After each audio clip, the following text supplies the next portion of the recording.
Hello students, welcome to the channel the BST Guru, जहां पे आप हर टॉपिक को इजीली लर्न कर सकते हो।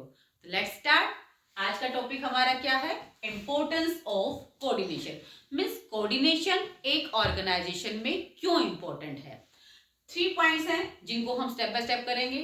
फर्स्ट क्या है? Growth in size.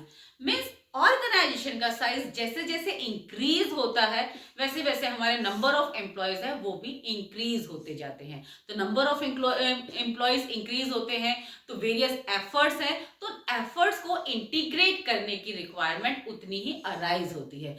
तो इसका मीनिंग वो प्रॉब्लम कैसे सोल्व हो पाती है? Just because of coordination. Means coordination है वो वेरियस एम्प्लॉयज के एफर्ट्स को एक सिंगल डायरेक्शन में इंटीग्रेट करके मूव करता है, जो ऑर्गेनाइजेशन के गोल को अचीव करने में हेल्प करता है। क्लियर? नेक्स्ट है फंक्शनल डिफरेंशिएशन। फंक्शनल डिफरेंशिएशन का मीनिंग क्या है कि एक ऑर्गेनाइजेशन में डिफरेंट डिफरेंट फंक्शन परफॉर्म होते हैं, जैसे कि प्रोडक्शन है, परचेज है, सेल्स है, मार्केटिंग है, फाइनेंस है। डिफरेंट डिफरेंट फंक्शंस हैं। डिफरेंट फंक्शंस इंडिपेंडेंटली वर्क करते हैं। वो चाहते हैं कि कोई हमारे साथ हमारे काम में इंटरफेयर ना करे, तो अलग अलग डायरेक्शन में वो काम करते हैं। जैसे कि मार्केटिंग मैनेजर है, if he wants to increase his sale by offering a 10% discount, तो वो तो ऑफर कर देंगे, but may be there is a scarcity of financial resources, means funds इतने ना हो तो फाइनेंशियल डिपार्टमेंट है वो मना कर दे, तो ऐसे कंफ्लिक्ट अराइज हो गया ना। तो कोऑर्डिनेशन है इस कंफ्लिक्ट को रिमूव करता है। मींस सभी डिपार्टमेंट आपस में एक दूसरे के साथ बात करके डिस्कस करके अपनी अपनी एक्टिविटीज परफॉर्म करें, तो वो उसमें काम कर पाते हैं। तो फंक्शनल डिफरेंशिएशन जितना ज्यादा होगा ऑर्गेनाइजेशन में, उतनी ही कोऑर्डिनेशन की रिक्वायरमेंट बढ़ती जाएगी। क्लियर? नेक्स्ट है स्पेशलाइजेशन।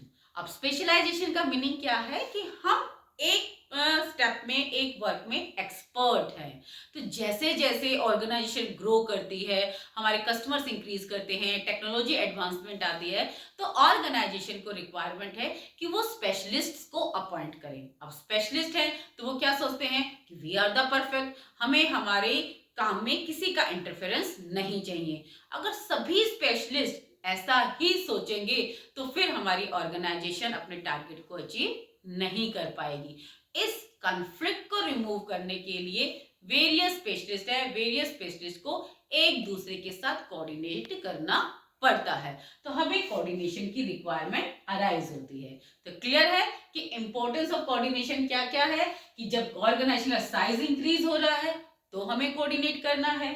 जब फंक्शनल डिफरेंशिएशन है, डिफरेंट डिफरेंट फंक्शन है, तो हमें कोऑर्डिनेशन मस्ट है। जब स्पेशलाइजेशन है, वेरियस स्पेशलिस्ट है, तो उनकी एक्टिविटीज को कोऑर्डिनेट करने के लिए हमें कोऑर्डिनेशन रिक्वायर्ड है। तो अगर वीडियो में एक्सप्लेनेशन आपको अच्छा लगा है तो चैनल को सब्सक्राइब करें और वीडियो को लाइक शेयर करना ना भूलें। Thank you.